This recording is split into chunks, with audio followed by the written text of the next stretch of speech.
Commander Hyun-sik floated in the observation deck of the Terran Deep Space Monitoring Station called Vigilance. The station sat at the very edge of human space, far from Earth and the busy solar system. His job was simple but important. Watch the stars and listen for anything strange. For 3 years, Hyun-sik had been staring into the dark space between stars. Every day was the same. Coffee, reports, and endless silence from the radio equipment. The other crew members often joked that they had the most boring job in the entire human military. So Young, the communications officer, sat at her desk covered with screens and speakers. She had been listening to radio waves from deep space for so long that she could tell the difference between a dying star and a solar storm just by the sound. Today started like any other day, until her equipment began making a sound she had never heard before. "Commander," So Young called out, her voice shaking with excitement. "I'm getting something strange on the deep space channels." Hyun-sik pushed himself over to her station. The screens showed wave patterns that looked completely different from anything they had seen before. The signals had a rhythm and structure that seemed too organized to be natural. "Is it from one of our ships?" Hyun-sik asked. "No, sir. This is coming from outside our space. Way outside." "And Commander?" So Young paused, checking her instruments again. "I think it's artificial. Someone made this signal." Hyun-sik felt his heart start beating faster. In all of human history, they had never found proof of intelligent life beyond Earth. Scientists had always wondered if humans were alone in the universe. Now it seemed like they might have their answer. "Record everything," Hyun-sik ordered, "and get Dong-woo up here right now." Dong-woo was the station's language expert. He knew dozens of Earth languages and had spent years studying how different cultures communicate. If anyone could figure out what the aliens were trying to say, it would be him. 20 minutes later, Dong-woo arrived at the communications station, still wearing his sleep clothes. He had been working on the signal since So Young first called him. His eyes were wide with amazement. "Commander, this is incredible," Dong-woo said, holding up a tablet covered with notes and drawings. "The signal is definitely from intelligent beings. They're using mathematics and simple pictures to communicate. It took me a while, but I think I understand what they're trying to say." "What are they saying?" Hyun-sik asked. Dong-woo looked at his notes again. "It's a distress call, sir. They're asking for help. Military help." The three humans stared at each other in silence. First contact with alien life, and it was a cry for help. Over the next few hours, Dong-woo worked to decode more of the message. The aliens called themselves the Kalani Coalition. They were peaceful traders who had been attacked by something called the Vorthak Empire. The Vorthak had already destroyed many Kalani worlds and were now heading for their home planet. The message was simple and desperate. The Kalani needed warriors to help defend their homeworld. They didn't ask for much, maybe a few hundred soldiers. In return, they offered to share their knowledge of space travel and show humans how to reach other star systems safely. Hyun-sik sent the decoded message to Admiral Jin-ho at Terra Command on Earth. Then they waited. The message would take several hours to reach Earth, and the response would take just as long to come back. While they waited, So Young continued recording the alien signal. She noticed that it was getting weaker. Either the aliens were running out of power or their situation was getting worse. "Commander," So Young said quietly, "I don't think they have much time." Hyun-sik nodded. He had been thinking the same thing. Somewhere in the darkness of space, an entire civilization was fighting for its life. They had reached out to the only other intelligent species they could find, humans, and asked for help. When the response finally came from Earth, it was brief but clear. Admiral Jin Ho had discussed the situation with the government and military leaders. Earth would help the Kalani coalition. The message said that a suitable force would be sent to assist the aliens. Hyun-sik smiled as he read it. Humans had never backed down from a fight, especially when innocent people needed help. Dongwu prepared a response message for the Kalani. He used their own mathematical language to tell them that help was coming. The message explained that Earth's military was getting ready and would arrive as soon as possible. As they sent the message back into deep space, Hyun-sik felt proud of his species. This was humanity's first contact with alien life, and humans had chosen to be helpers, not conquerors. What Hyun-sik didn't know was that the message had started something much bigger than anyone expected. Back on Earth, Admiral Jin Ho was not just preparing a small group of soldiers. He was activating every military unit that humans had ever built. The Kalani had asked for a few hundred warriors. They were about to discover that humans had a very different idea of what backup meant. The Kalani star system, the aliens received the human response with great relief. Their leaders, including Prime Minister Velani and War Leader Kathani, were grateful that someone had answered their call for help. The Kalani military was small and designed for peaceful purposes. They had never faced an enemy as strong and cruel as the Vorthak Empire. Even a few hundred human warriors might be enough to help them defend their homeworld. The Kalani began preparing for their human allies. They set aside space for the human ships and soldiers. They prepared food and supplies for a few hundred guests. They even practiced basic communication skills so they could work together with their new allies.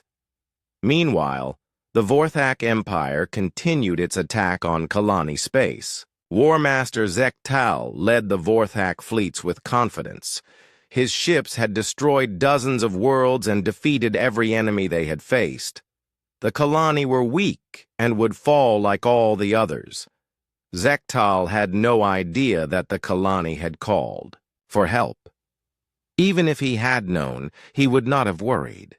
What could one unknown species do against the mighty Vorthak Empire? Back on the monitoring station, Hyun-sik watched the stars and waited for news.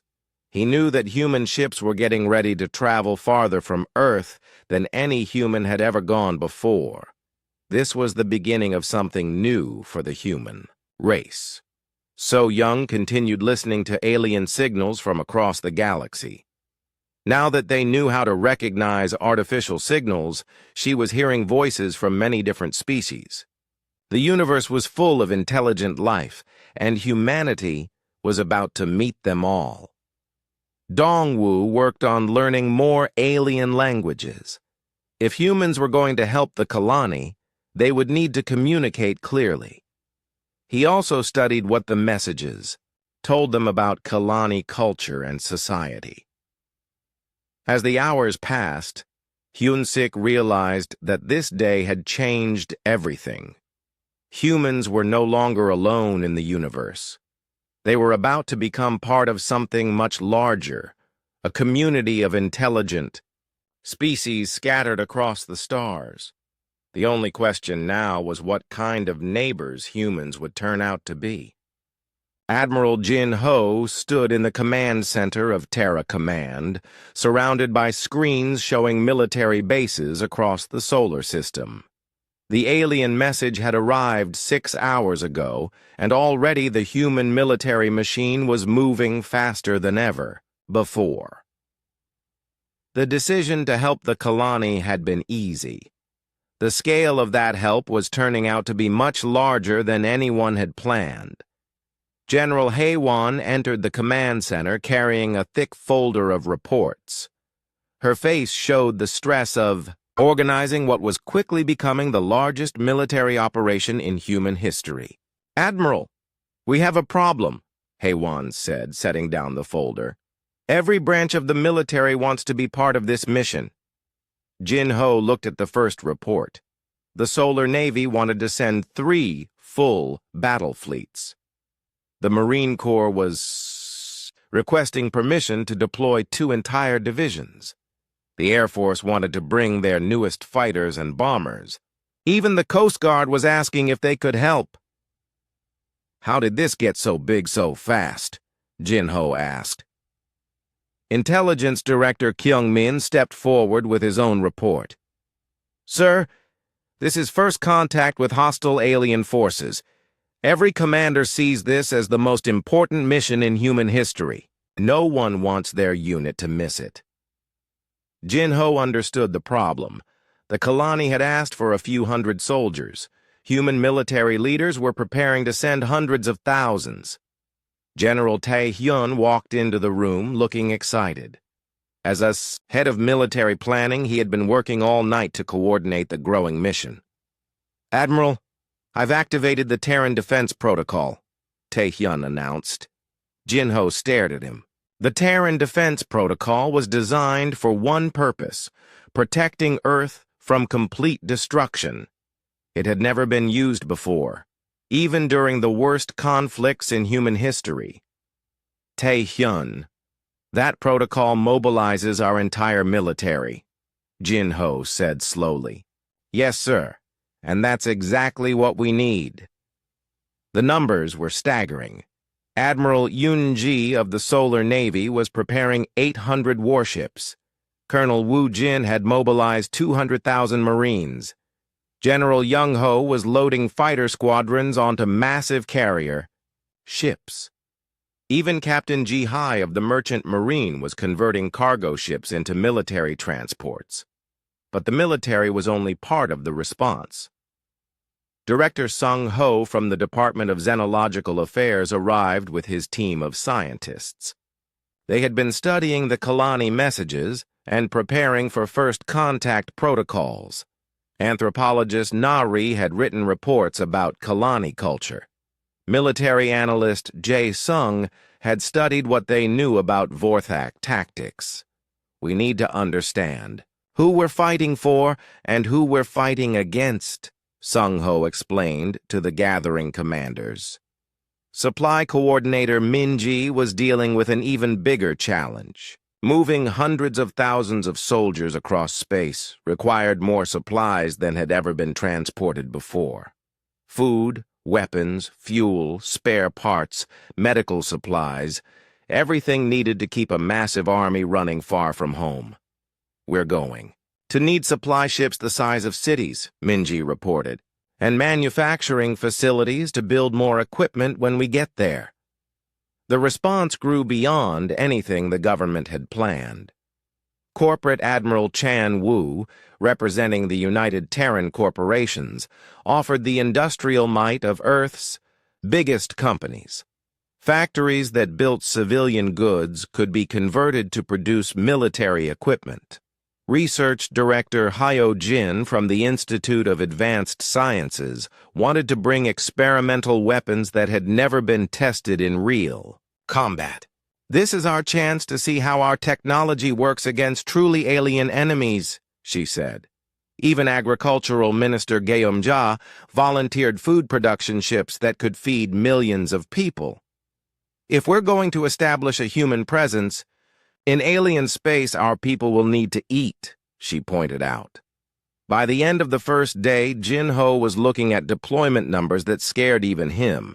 The mission had grown to include 2.3 million human personnel, 18,000 ships, and the industrial capacity of 12 different worlds. Kyung Min tried to put the numbers in perspective. Sir, we're deploying more military force than has ever been assembled in human history. We could conquer entire star systems with this much power. We're not going there to conquer, Jin Ho reminded him. We're going to help, but the difference between helping and conquering might depend on how the aliens saw the human response. Fleet. Admiral Chang-su was coordinating ship movements from the orbital shipyards around Earth. Hundreds of vessels were being loaded with personnel and supplies. The shipyards, which normally built a few ships per month, were working around the clock to prepare transports and support vessels.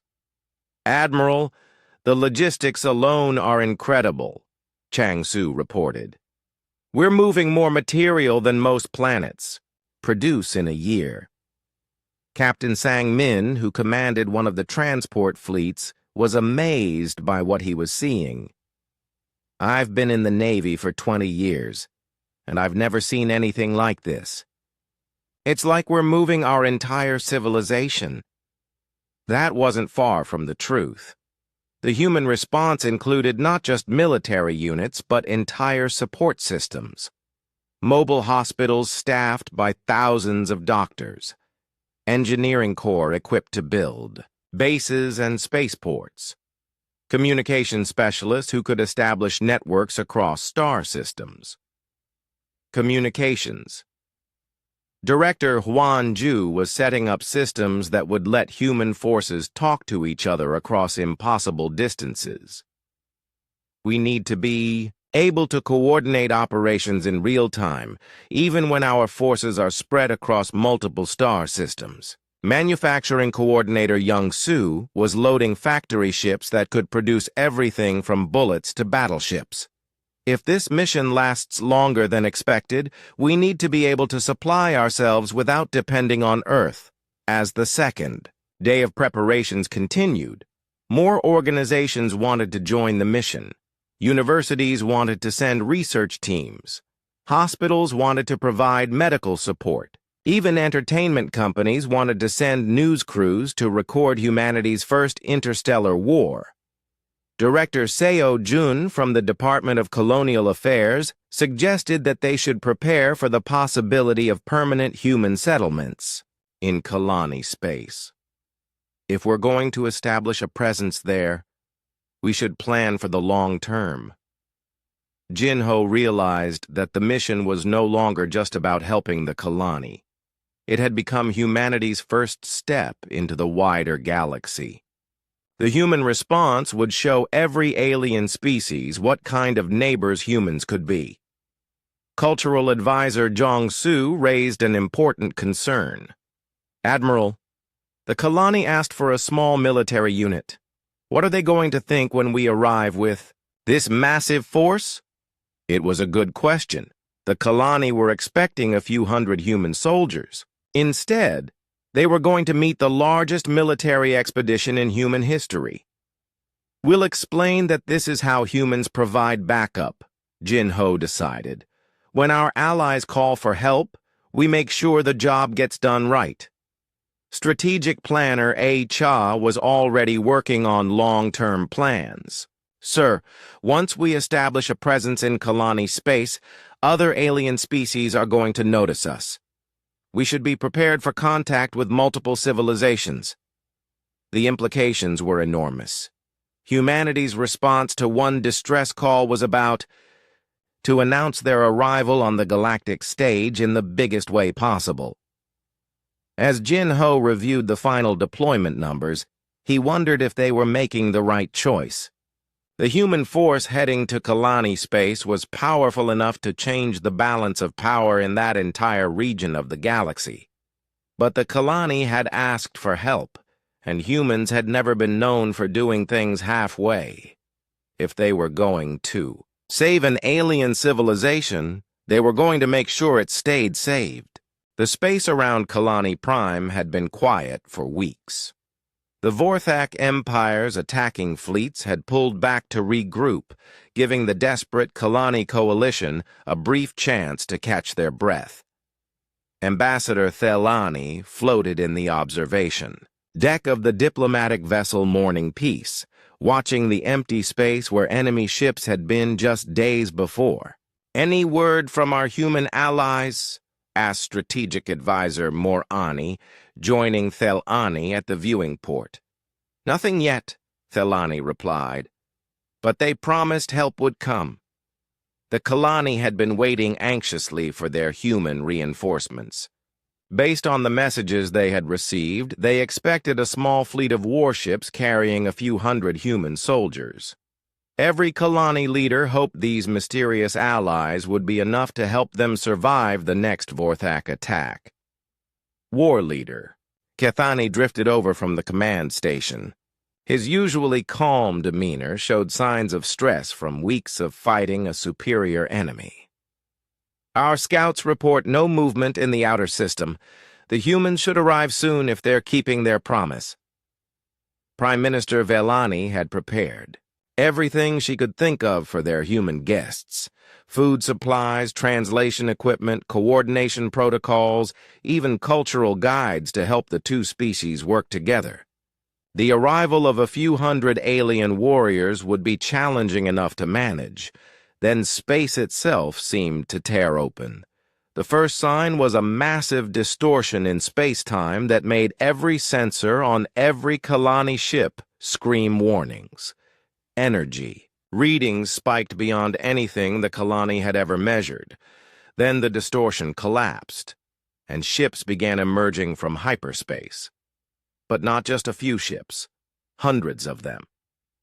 Admiral Siak Jin's first wave battle group came through the hyperspace portal in perfect formation.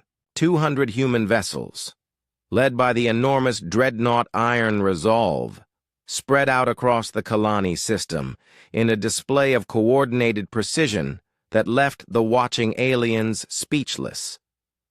"By the void," whispered Kethani, staring at sensor readings. That seemed impossible. How many ships did they send? The Iron Resolve was larger than any vessel in Kalani space. Its weapon signatures alone suggested firepower that could destroy planets. The smaller human ships were still bigger than the largest Kalani warships, and carried enough weapons to fight entire fleets. Ambassador Thalani tried to process what she was seeing. The humans had promised to send help, but this looked more like an invasion fleet. "Open communications," she ordered, her voice shaking. "We need to contact them immediately." Captain Boram of the human escort carrier. Determination responded to the Kalani communication request. Her image appeared on the Kalani screens, the first time any Kalani had seen what a human looked like. Humans, the Kalani discovered, were surprisingly similar to themselves in basic appearance, but there was something different about their expressions. Where Kalani faces showed uncertainty and fear, the human captain looked completely confident, as if commanding a massive war fleet was perfectly normal. "Greetings, Ambassador Thelani," Boram said through the translation system. "We received your message and came as quickly as we could. I'm Captain Boram, commanding the Advanced Screening Force." "Advanced Screening Force?" Thelani repeated, confused. "Captain, how many ships did you bring?" Boram glanced at something off-screen, as if checking notes. "This battle group has 200 vessels. We're just the advanced scouts sent ahead to secure the system before the main force arrives." The Kalani leadership exchanged shocked looks. 200 warships were considered advanced scouts? Before Thalani could ask more questions, tactical, Officer Deho's voice came over the communication channel. "Captain, we're deploying the sensor network now. Engineering estimates will have full system coverage within 6 hours." Engineering Chief Sun He added her own report. "Captain, the orbital shipyard should be operational within 72 hours. We'll be ready to begin construction operations once the second wave arrives." Thelani felt a growing sense of confusion and worry. Sensor networks, orbital shipyards, construction operations. This sounded like the humans were planning to stay permanently. "Captain Boram," Thelani said carefully, "we appreciate your assistance, but we only requested a small military unit to help defend our homeworld." Boram looked puzzled. "Ambassador, you sent a distress call reporting an existential threat to your entire civilization. Of course we brought sufficient forces to handle the situation properly." Before Thelani could respond, Space distorted. Again. The second wave was arriving. Admiral Myung-Soo's fleet emerged from hyperspace in an even more impressive display than the first. 500 additional vessels filled the system, including mobile factories, hospital ships, supply transports, and the massive command carrier Terra's Might. The Terra's Might was so large that it briefly blocked out the light from Kalani Prime's sun as it moved into position. Kalani sensors struggled to measure its full size, but early estimates suggested it was bigger than most Kalani space stations. Fleet Coordinator Yeon Woo began organizing the growing human presence with military efficiency that amazed the watching. Kalani. Within hours, the chaotic arrival of hundreds of ships had been sorted into organized formations with clear purposes and assignments. Ambassador, Prime Minister Vellani said privately to Thalani, "I think we may have made a mistake. These humans don't seem to understand what we actually asked for. The humans certainly seem to be planning for something much bigger than the Kalani had requested. Engineering teams were already surveying locations for permanent bases. Medical personnel were setting up facilities that could treat thousands of casualties. Supply ships were unloading enough equipment to supply a major war. Space distorted a third time, and the third wave arrived. General Insoo's ground forces emerged from hyperspace in transport ships that seemed to stretch on forever. 300,000 Marines, mechanized divisions, atmospheric processors, and enough heavy equipment to reshape continents. Logistics. Director Hee Young immediately began establishing supply depots with stockpiles that could support 1 million soldiers for years. The scale of the operation made it clear that the humans were not planning a brief intervention. War leader Kethani studied the deployment patterns with growing amazement and concern. They're not just preparing to help us fight the Vorthak. They're preparing to occupy our entire star system. Ambassador Thelani decided it was time for direct intervention. She requested an immediate meeting with the human command structure to clarify what was happening. Admiral Myung-Soo welcomed the Kalani delegation aboard the Terra's Might with formal military honors that seemed excessive for the situation. The humans treated the meeting as if it were a major diplomatic event between equal powers. Admiral Thelani began carefully. "We are grateful for your response to our request for assistance. However, we may have miscommunicated our needs. We only asked for a small military unit to help defend against Vorthak attacks." Myung-Soo looked genuinely confused. "Ambassador, your message described the complete destruction of multiple worlds and an existential threat to your entire species. We brought appropriate forces to address that level of crisis." "But we only need a few hundred soldiers," Thelani insisted. "A few hundred soldiers could not address the threat you described," Myung-Soo replied reasonably. "We brought sufficient forces to not only defend your remaining worlds but to permanently eliminate the Vorthak threat to your region of space." Strategic Advisor Morani asked the question that every Kalani leader was thinking. "Admiral, exactly. How many humans did you bring?"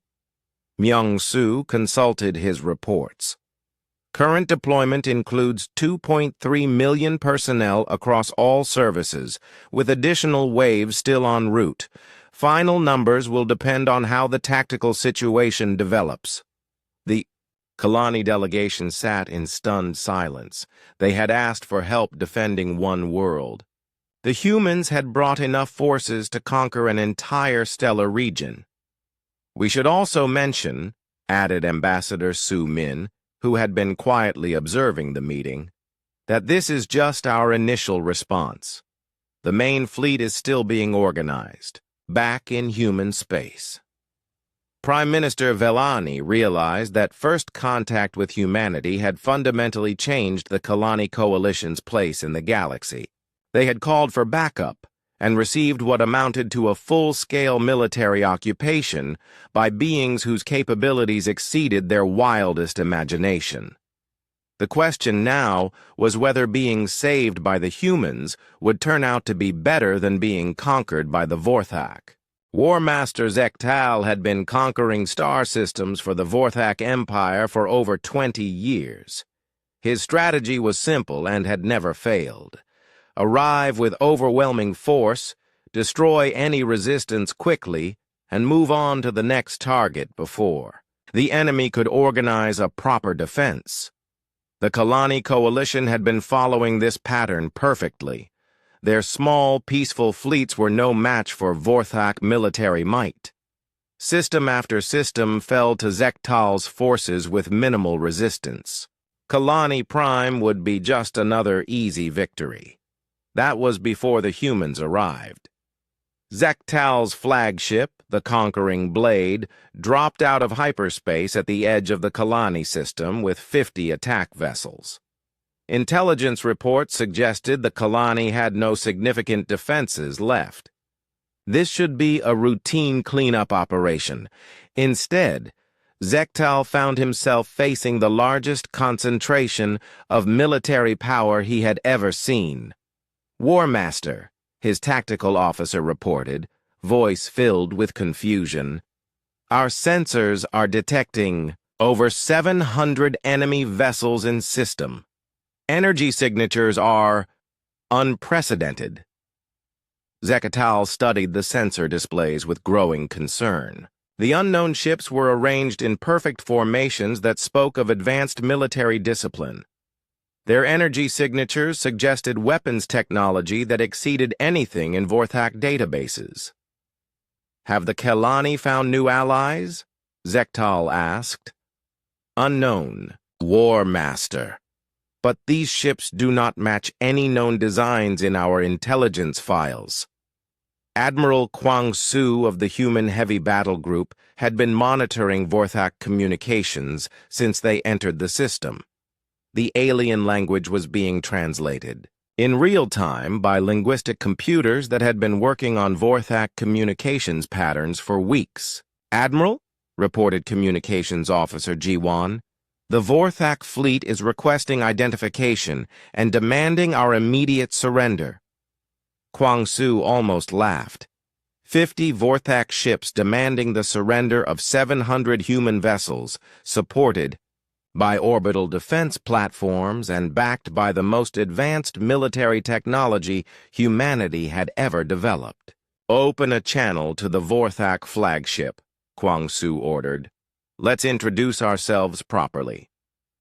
Captain Yu Jin of the battleship Soul's Fury was recording the engagement for later analysis. Her ship alone carried more firepower than the entire Vorthak attack force, but orders were to use minimal necessary force. This was humanity's first encounter with hostile aliens, and the response needed to be measured but decisive. The battle lasted exactly 7 minutes.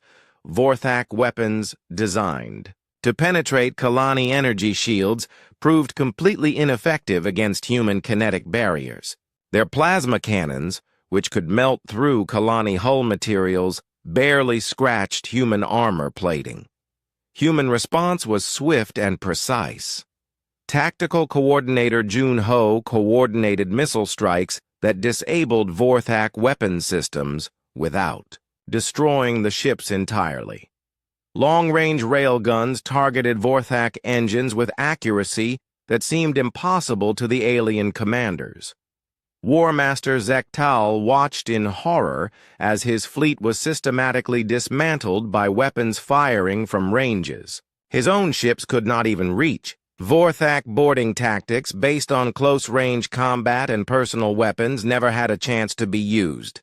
All ships, retreat, Zektal ordered, but half his fleet was already disabled. The humans had surgically removed his ability to fight without, killing his crews. Intelligence Officer Mi Young intercepted Zektal's retreat order and his subsequent report to Vorthak High Command.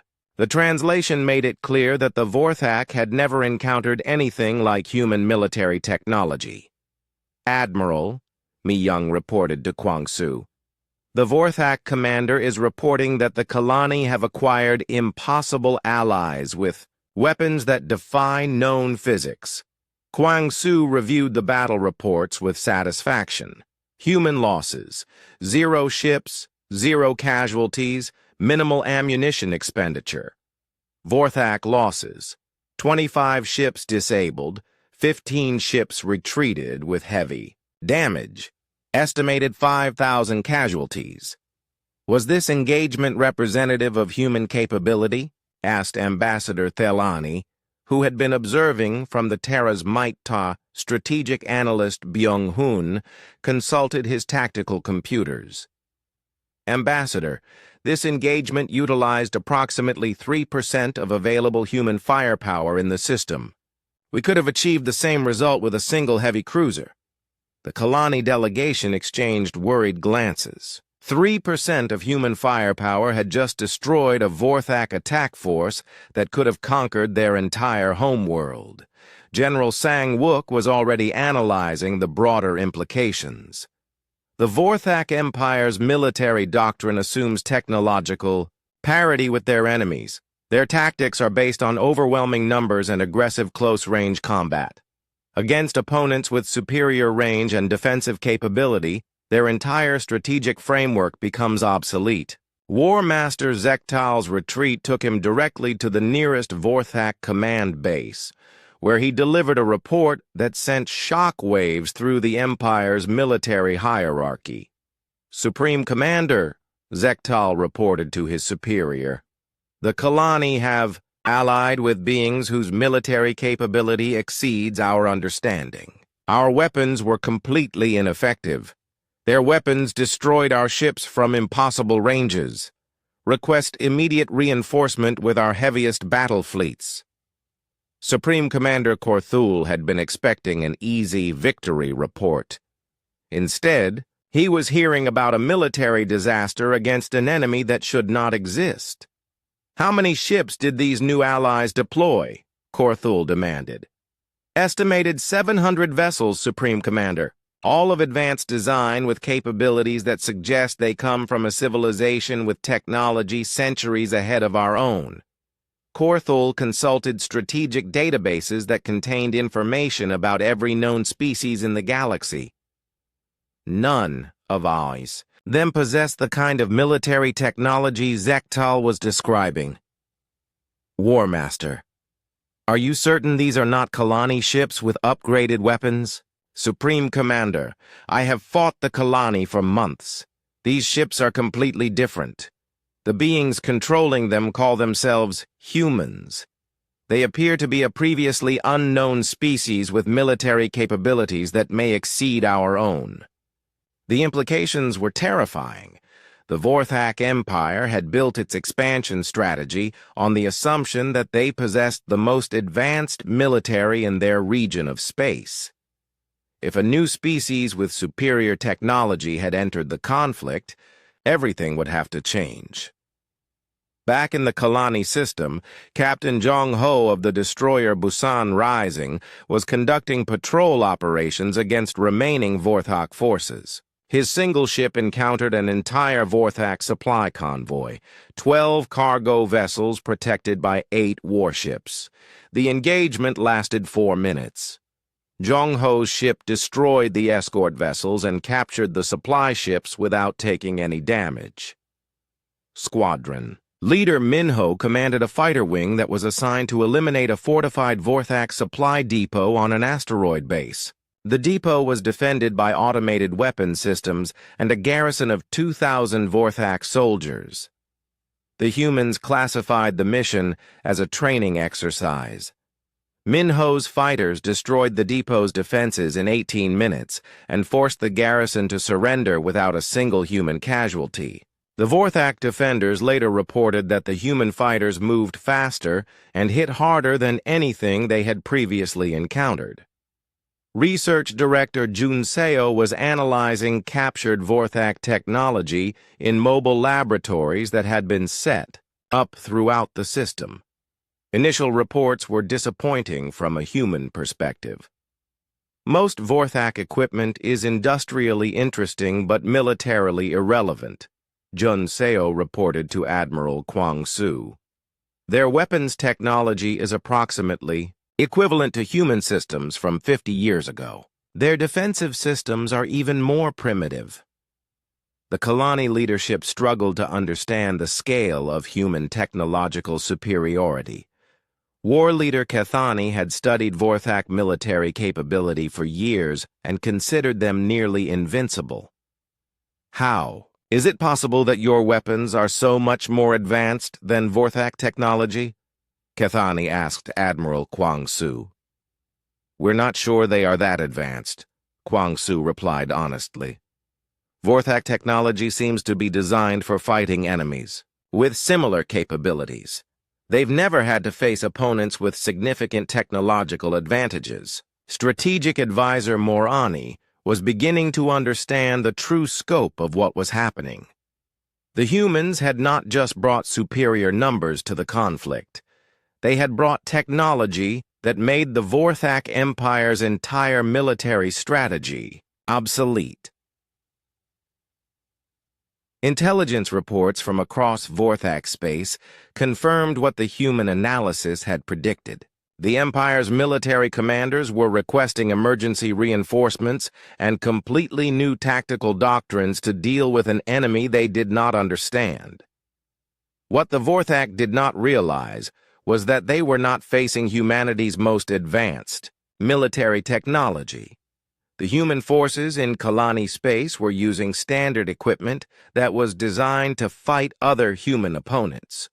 The weapons that seemed impossibly advanced to the Vorthak were routine hardware that any human military unit would carry into combat. 3 weeks after the humans arrived in Kalani space, the cultural differences were becoming impossible to ignore. The human military presence had grown to 1.8 million personnel spread across dozens of installations throughout the system, and every day brought new surprises that left the Kalani leadership struggling to understand their new allies. Chancellor Yamani stood in her office overlooking the capital city of Kalani Prime, watching human transport ships move in perfectly, organized patterns through the sky. Each ship was larger than anything the Kalani had ever built, yet the humans treated them as routine equipment. Anthropologist Yoon Soo had been assigned to study Kalani culture and help bridge the communication gap between the two species. Her preliminary reports painted a picture of a peaceful civilization that had never experienced anything like human military organization. Chancellor, Yoon Soo said during their daily briefing, I think we need to discuss the psychological impact our presence is having on your people. Yamani gestured toward the window, where a human engineering team was constructing what they called a minor supply depot. The facility was already larger than most Kalani government buildings and was being built in a single day. Dr. Yoon-soo, my people are experiencing something that our language doesn't have words for. We thought we understood what military power meant until we saw yours. Cultural liaison. Jong-min had been working with Kalani officials to establish basic cooperation protocols. Every meeting revealed new areas where human and Kalani assumptions about normal capability were completely different. The fundamental problem, Jong-min explained to his human colleagues, is that we keep accidentally demonstrating capabilities that the Kalani consider miraculous. Colonel Ho Jin commanded the 15th Marine Expeditionary Unit, which had 45,000 personnel under his direct command. When he introduced himself to war leader Kethani, the Kalani military commander was shocked to learn that Ho Jin's single unit had more soldiers than the entire Kalani military. Colonel, I don't understand your organizational structure. Kethani, said during their first coordination meeting. You command more warriors than our entire civilization has ever trained. This is a standard expeditionary unit, Ho-Jin replied, not realizing how that statement would sound to Kalani ears. We brought 12 of them for this operation. Cathani did a quick calculation in his head. The humans had brought more soldiers to help the Kalani than the Kalani had citizens in their military, their police forces, and their emergency services. Combined Engineering Corps Director Gay Young was overseeing construction projects that amazed Kalani engineers. Human construction equipment could reshape landscapes in hours. Their manufacturing capabilities could produce complex equipment faster than Kalani factories could make simple tools. Director Ga Young asked Chief Engineer Tamani of the Kalani Infrastructure Department, how long did it take your species to develop this level of construction capability? These are standard engineering tools that have been in use for about 30 years, Gay Young replied. Most human colonies have access to similar equipment. Tamani realized that what the humans considered routine construction gear represented technology that was centuries beyond current Kalani capabilities. Medical Director Seung-hee had established field hospitals with capabilities that astounded Kalani physicians. Human medical technology could treat injuries and diseases that Kalani doctors considered impossible to cure. Dr. Pelani, the chief medical officer of Kalani Prime, toured the human medical facilities with growing amazement. Director Seung-hee, your surgical equipment can repair tissue damage at the cellular level. Our most advanced hospitals cannot perform procedures that your field units consider routine. This is fairly standard military medical equipment, Seung-hee explained. We brought it because we expected casualties from combat with the Vorthak. Communications specialist Dong Jin had set up networks that provided faster-than-light communication across the entire Kalani coalition. The system allowed instant communication between planets that had previously required weeks for message delivery. Mr. Dong Jin asked Communications Minister Relani, how is instantaneous communication across interstellar distances possible? Quantum entanglement communication arrays, Dong Jin replied as if it were obvious. Standard equipment for coordinating military operations across multiple star systems. The Kalani had been trying to develop faster-than-light communication for centuries. The humans had installed it as a routine convenience. Sociologist Yun Seo was studying the psychological impact on Kalani society and discovered what she termed species inadequacy syndrome. Many Kalani civilians were becoming depressed after realizing that their entire civilization represented less than 1% of human capability. Chancellor, Yun Seo reported to Yamani, your people are experiencing a crisis of cultural identity. They're beginning to see themselves as primitives compared to humanity. Yamani understood the problem. Every interaction with humans reinforced how limited Kalani capabilities were in comparison. What do you recommend, Dr. Yun Seo? We need to emphasize the things Kalani culture does better than humans, Yun Seo replied. Your species has achieved social harmony and peaceful cooperation that humans struggle with. Focus on what you contribute to the partnership. Ambassador Jae-min was working with the Kalani Diplomatic Corps to address these concerns, but the fundamental problem remained. Every human capability seemed to exceed Kalani ability by orders of magnitude. Ambassador, said Foreign Minister Dorani, we appreciate everything humanity is doing to help us, but we're struggling to understand what we can offer in return. What does a species with your capabilities need from us? Jae-min had been expecting this question. Minister, You called for help when you needed it, and you've welcomed us as allies rather than treating us as conquerors. That matters more than technological capability. But the psychological impact continued to grow. Agricultural Specialist. Kyungja had mentioned to Chancellor Yamani that human food production ships could feed the entire Kalani coalition as a minor side project. The casual way she said it made the statement even more overwhelming. Prime Minister Velani called an emergency session of the Coalition Council to address the situation. Leaders from every Kalani world participated in the first faster-than-light conference call in their species' history, using human communication equipment.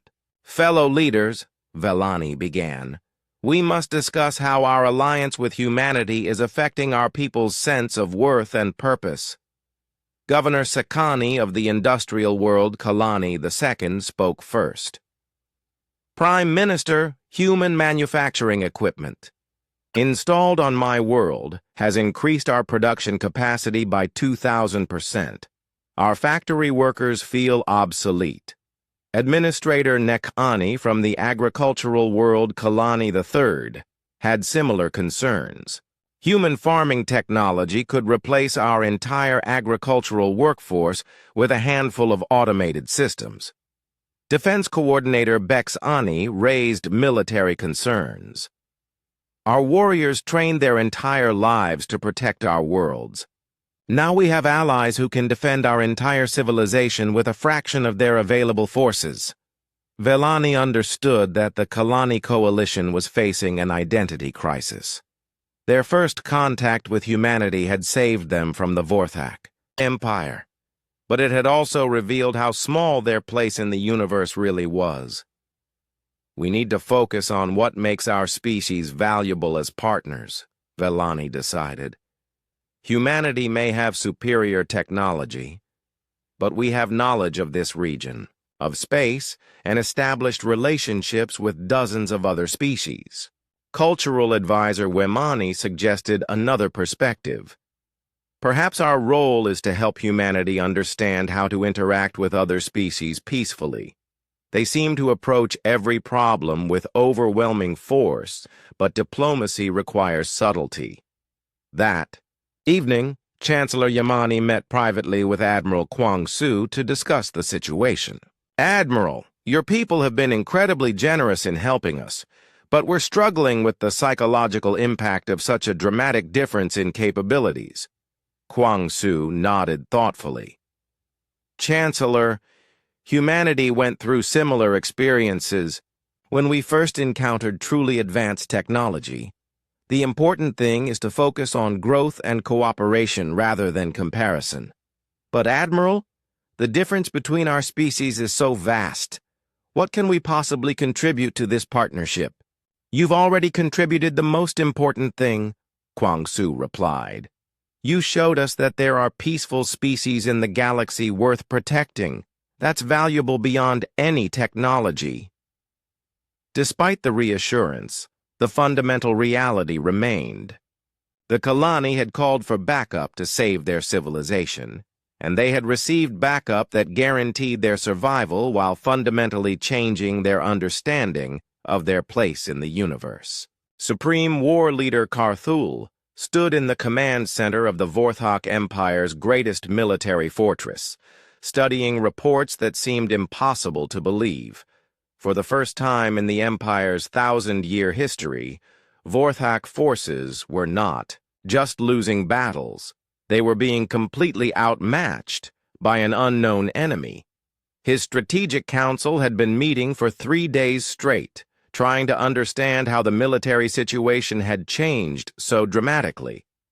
War Admiral Nextal commanded the Empire's most powerful fleets. Intelligence Director Voktal controlled the most advanced spy networks in known space. Neither could explain what was happening in Kalani space. Supreme War Leader, Nextal reported, his voice tight with frustration. We have lost contact with 17 attack fleets in the past 2 weeks. The few survivors report encountering weapons technology that should not exist. Carthul had read those survivor reports multiple times.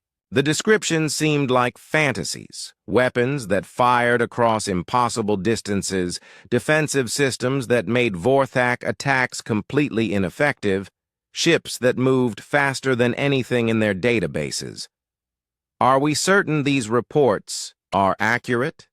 Carthul asked. Intelligence Director Voktal consulted his files. "Supreme War Leader, the reports are consistent across multiple engagements.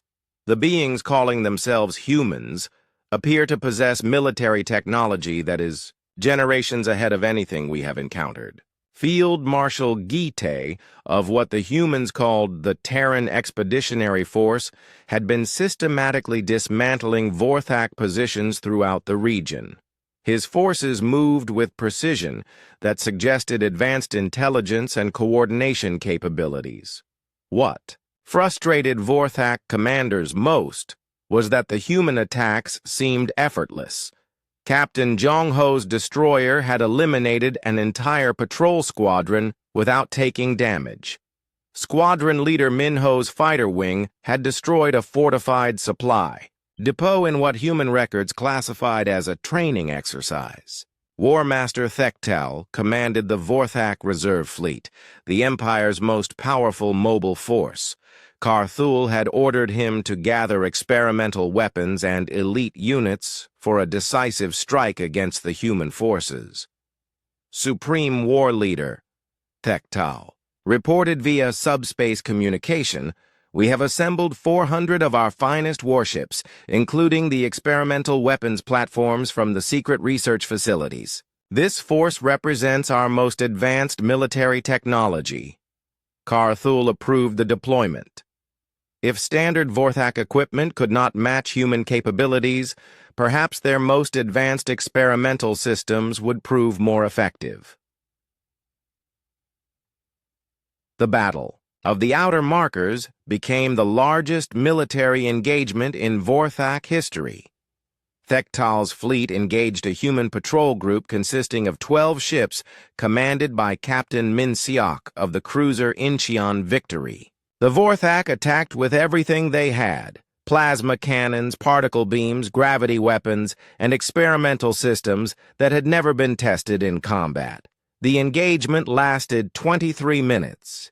Research Director Jun Seo analyzed the wreckage afterward and reported to Admiral Kwang Su that Vorthak experimental technology was more advanced than their standard equipment, but still approximately equivalent to human systems from 30 years ago.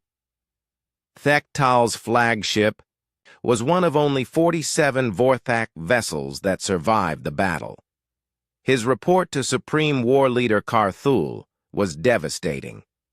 The Empire's most advanced military technology had proven completely inadequate against routine human patrol units. "Supreme War Leader," Thektal reported from his damaged ship, "the human weapons penetrated our strongest shields as if they did not exist. Their defensive systems neutralized our most powerful attacks. We engaged 12 human ships with 400 of our finest vessels and suffered 88% casualties." The mathematical reality was horrifying. 12 human ships had destroyed more Vorthak military capability than the Empire had lost in the past 50 years of conquest.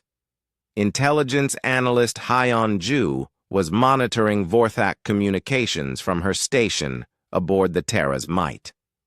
The translations revealed panic spreading through the Empire's command structure. "Admiral," Hyunju reported to Kwang Su, "Vorthak communications indicate they are treating our presence as an existential threat to their entire civilization."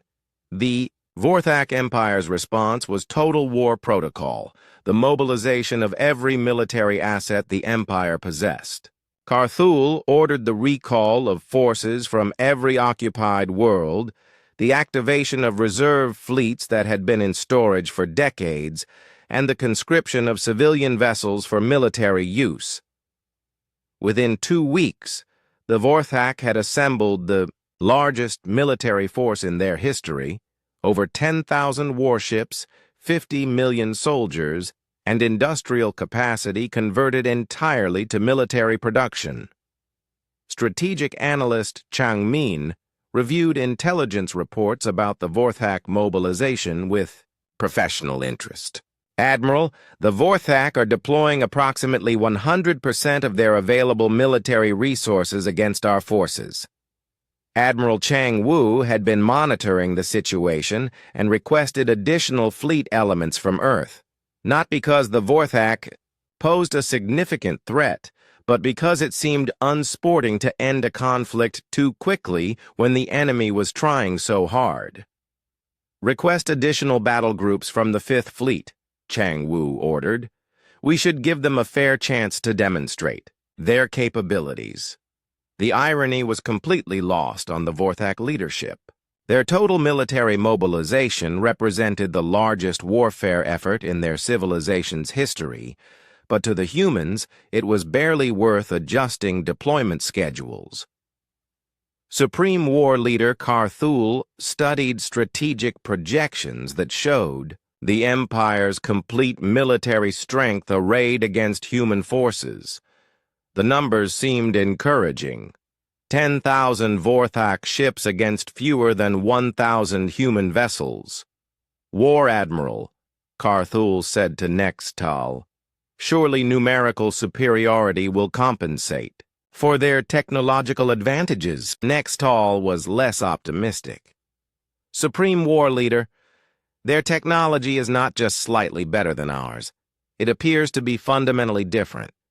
Our weapons cannot damage their ships effectively, while their weapons destroy our strongest vessels with single shots. Intelligence Director Vaktal had been analyzing captured human equipment and made a disturbing discovery. Supreme War Leader, preliminary analysis suggests that the humans are not using their most advanced military technology against us. What do you mean? Carthul demanded. The equipment we have captured appears to be standard military hardware, designed for fighting opponents with similar capabilities. They seem to have much more advanced systems that they have not deployed against us. The implications were terrifying.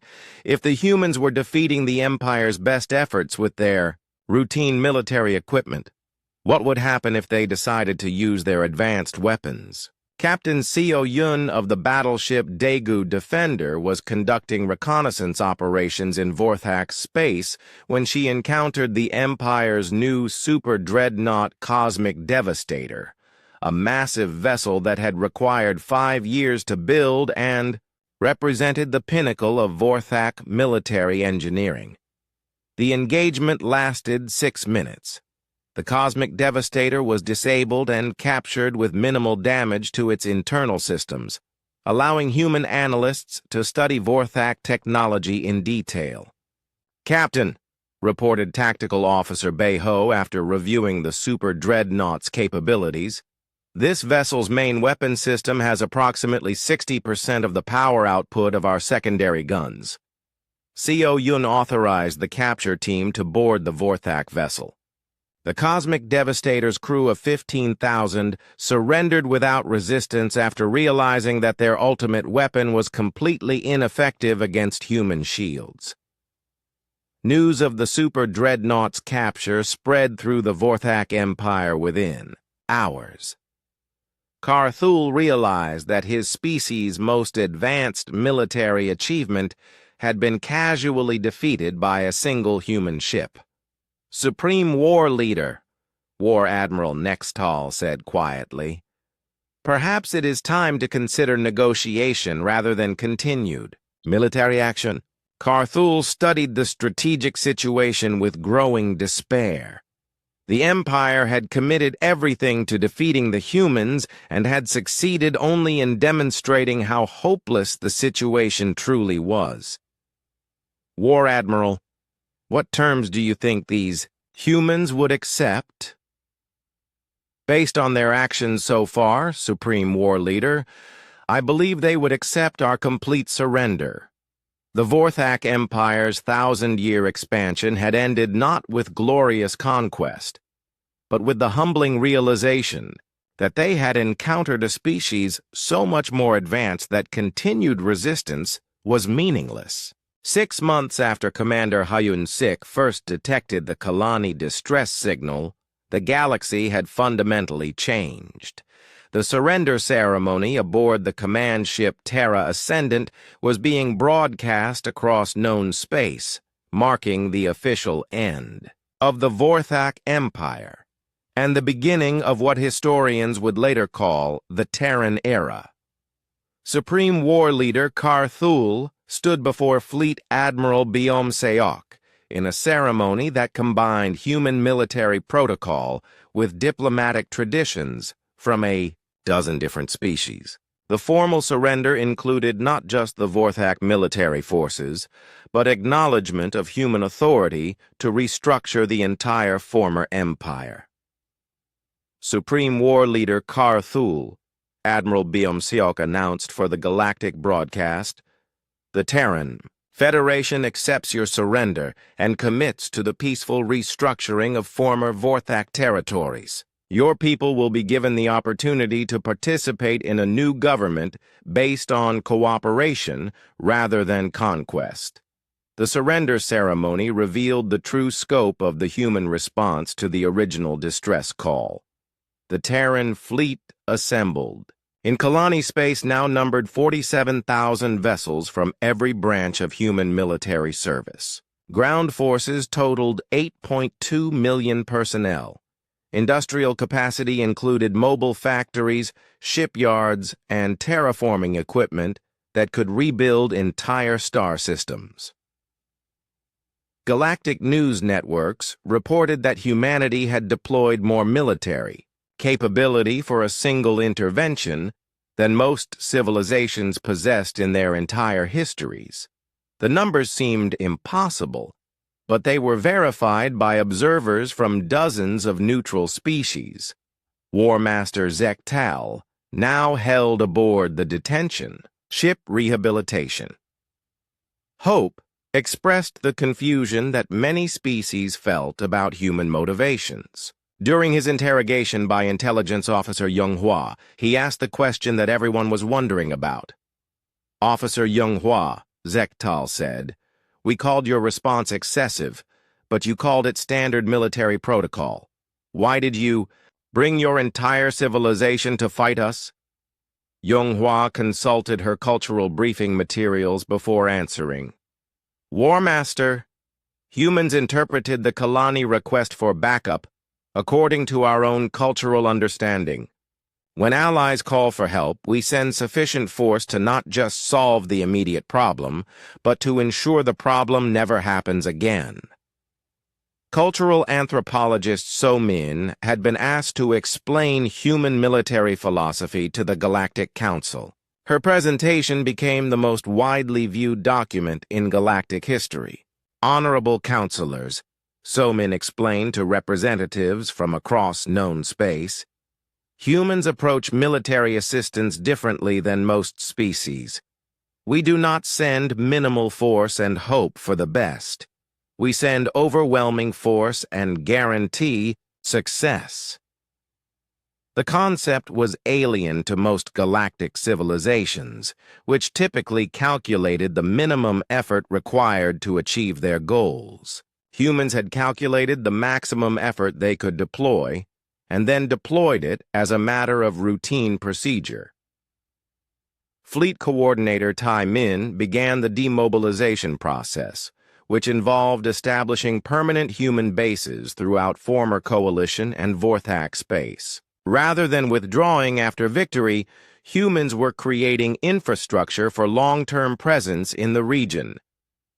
The demobilization, Tai Min explained to concerned Kalani leaders, includes colonization rights for 17 systems, defense, treaties with 43 species, and establishment of permanent peacekeeping forces to prevent future conflicts. Chancellor Yamani realized that the Kalani coalition had achieved its goal of survival, but at the cost of independence. They were now effectively the first interstellar protectorate of an expanding human presence. Ambassador Su Jin negotiated the Terran Accords, a comprehensive agreement that established humanity's role as the galaxy's newest military guarantor. The agreement included technology-sharing programs, trade preferences, and mutual defense commitments that placed Earth at the center of galactic security arrangements. The Terran Accords, Su Jin announced to the signing ceremony, represent humanity's commitment to peaceful cooperation and mutual defense among all species that choose to participate. Over 60 species signed the accords within the first week. The choice was simple: join the human-led security network or remain outside the protection it offered. The former Vorthak Empire was restructured under the supervision of Rehabilitation Commissioner Huan Seok. Rather than punishment, humans offered the Vorthak people the opportunity to rebuild their civilization based on peaceful cooperation. Former War Master Zek Tal, now serving as Cultural Integration Specialist, helped other aggressive species understand the benefits of cooperation over conquest. His transformation from conqueror to peacemaker became a symbol of the new galactic order. The humans, Zektal explained to former Vorthak military officers, did not defeat us to humiliate us. They defeated us to stop us from hurting others.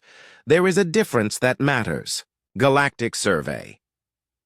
Captain Yun Ho led exploration missions that discovered 14 new spacefaring civilizations in the months following the Vorthak surrender. Each contact followed the same pattern: initial wariness, followed by amazement at human capabilities, then eager requests for defensive alliances. "Captain," reported First Contact Specialist Yoon Jung after meeting with the Spiral Arm Confederation, "they're offering to join the Terran Security Network immediately. They don't want to risk being on the wrong side if conflict breaks out." Secretary of Interstellar Affairs Dae Yoon coordinated with over 60 species in what had become the Terran Security Network. The organization existed primarily because everyone wanted to ensure they were on humanity's good side if problems arose. The network, Daun explained to the Terran Senate, has become a self-sustaining system. Species join because other species have joined, creating a snowball effect that makes human leadership inevitable. The transformation was not without challenges. Many species struggled with the psychological impact of humanity's overwhelming superiority. Support groups for species inadequacy syndrome became common throughout the galaxy. Elder spokesperson Quinthara of the Transcended Collective offered perspective during a private communication with Admiral Jin Ho. "Young Admiral, your species has achieved in months what took our civilization millennia to accomplish. Be prepared for the responsibilities that come with such rapid ascension." The responsibilities were already becoming clear. Deep monitoring specialist Jun Young continued scanning for distress signals from his station at the edge of human space, knowing that each call for help would be answered with the full weight of human civilization. Specialist Jun Young reported, "Communications Officer Hae Jin, we're receiving distress calls from 12 different species this week. All are requesting human military intervention against various threats." The pattern was established.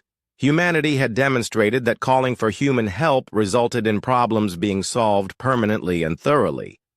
Species across the galaxy were learning to turn to Earth whenever they faced difficulties they could not handle themselves.